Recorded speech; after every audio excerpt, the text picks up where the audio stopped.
Hey everyone, my name is Shravya and this is the first episode of Brown Girl News, where we will be discussing everything in the South Asian socio-political universe.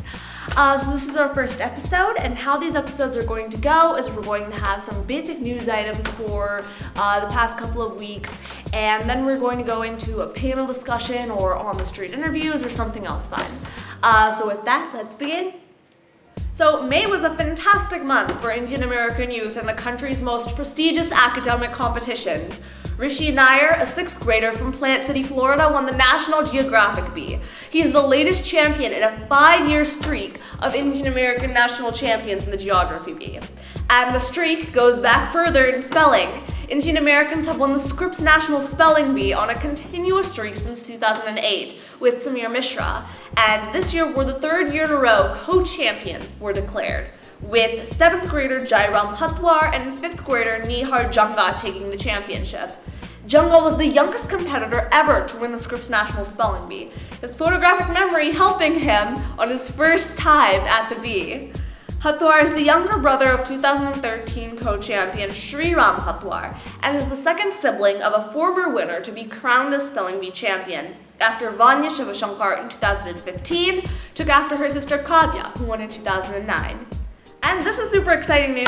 So True TV has just greenlighted a feature-length documentary from Indian American comedian Hari Kondabolu. The documentary will cover Apu, a controversially stereotypical Indian grocery store owner in the cartoon show The Simpsons. The film will discuss how the character was created and ways in which such a character manifests itself in media today. The documentary will premiere this fall. And now for our featured story, religion, textbooks, and bullying.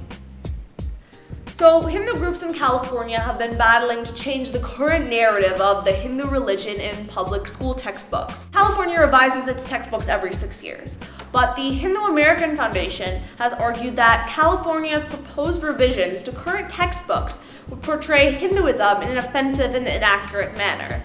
The HAF has several objections to the changes, but the most controversy has erupted over an issue of geopolitical naming, namely a proposal to change the word India with the more geopolitically correct contemporary term of South Asia. Other objections also targeted a lack of mention of Hinduism's tolerance for religious pluralism and recent political rejection of caste-based discrimination in India and Nepal. On April 6th, the hashtag Don't Erase India was launched to begin a campaign against what the HAF perceives to be a gross injustice. Criticisms of HAF's campaign say that the group is linked with fundamentalist groups, and the Hindu American Foundation has a political agenda to equate the history of India with the history of Hinduism.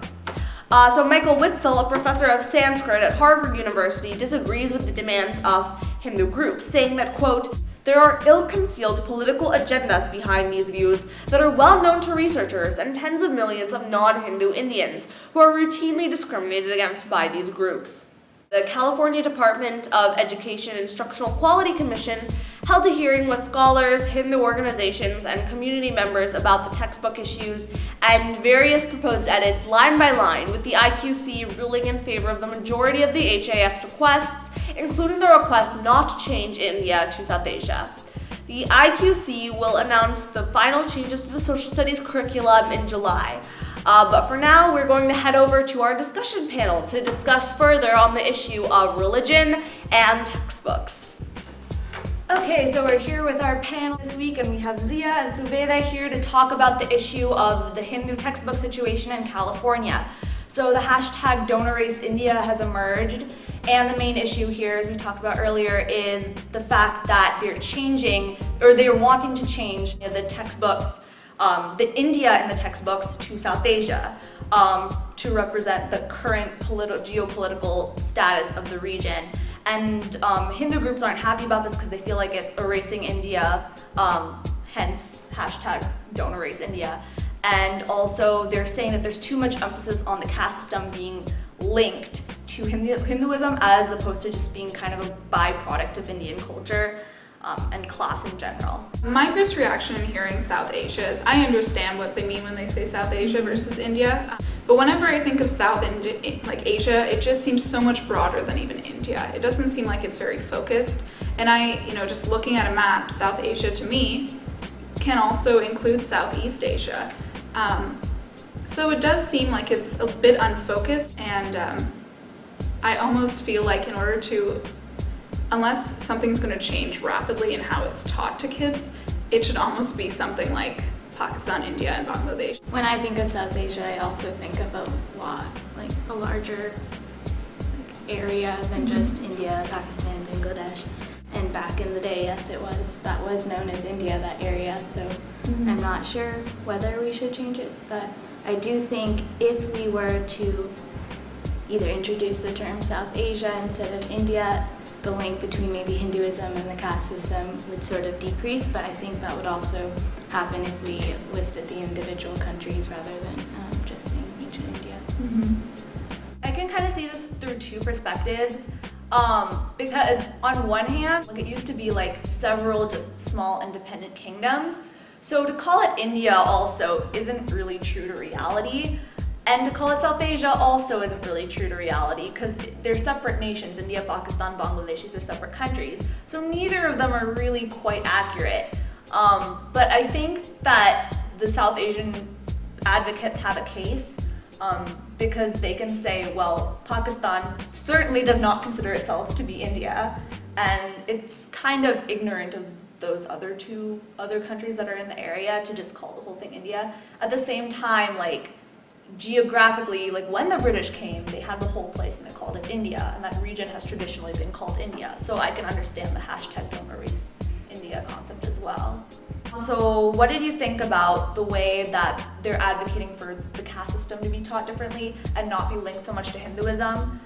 Because there has been some critique on this. So while the Hindu American Foundation has said, don't link the caste system to Hinduism, some scholars have said, well, this is trying to it's trying to basically whitewash Hinduism and make it seem like this perfectly good religion, even though the religion does have a history with discrimination. For me personally, having parents who, grew up in India and just hearing about everything I knew about India before, I basically entered, I'd say, about 7th grade, just with my own education, history and progress through schools, was from their point of view, and it was very, it had nothing to do with the caste system at all, especially because they grew up in cities, so it was a very urban environment, and that was not something focused on. So when it came to learning about that in school, I was quite amazed, and it was also just a completely new idea to me, exactly how stratified something was, and I was confused as to why it was such a huge focus. So I don't think, mentioning the caste system, I totally understand if that's taught in classes as part of Hinduism, but I know in my experience it was definitely a focus. It was included in projects as something to explain in a paper or to map out on a poster, and it just didn't seem that important from what I heard from my parents. When I asked my parents, it seemed, at least in the modern, bigger urban India, not to be something of as great a focus or as relevant anymore. So I think that's more so the focus is the unfair aspect of it. It's not a perfect religion, and neither is any other, so it's just about fair representation.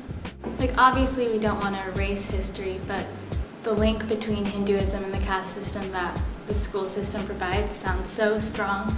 And since most students don't get any other exposure to Hinduism or India, that's what they're left with, and that's what they carry on throughout their lives unless they grow up in a diverse area. I remember another story is my sister was doing a worksheet when she was studying ancient India, and it said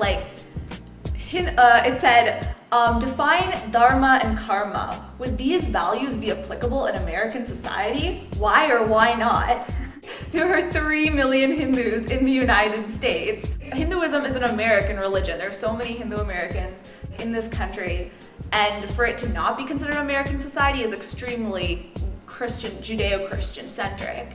And the funny thing is, my sister's neighbor, she wrote, no, these beliefs would not be applicable in American society because we know they're not true.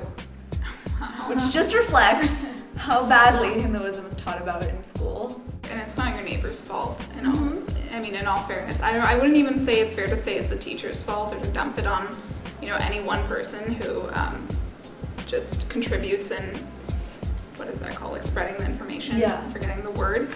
But it's just, there's so much more valuable information that should be, known and communicated in textbooks. Thank you so much for watching. Now we want to hear from you. What do you think about the issue of religion and textbooks and Hinduism? Have you ever felt that your school did not teach fairly about your religion? Please comment, like, and subscribe, and watch all the other videos on our amazing YouTube channel.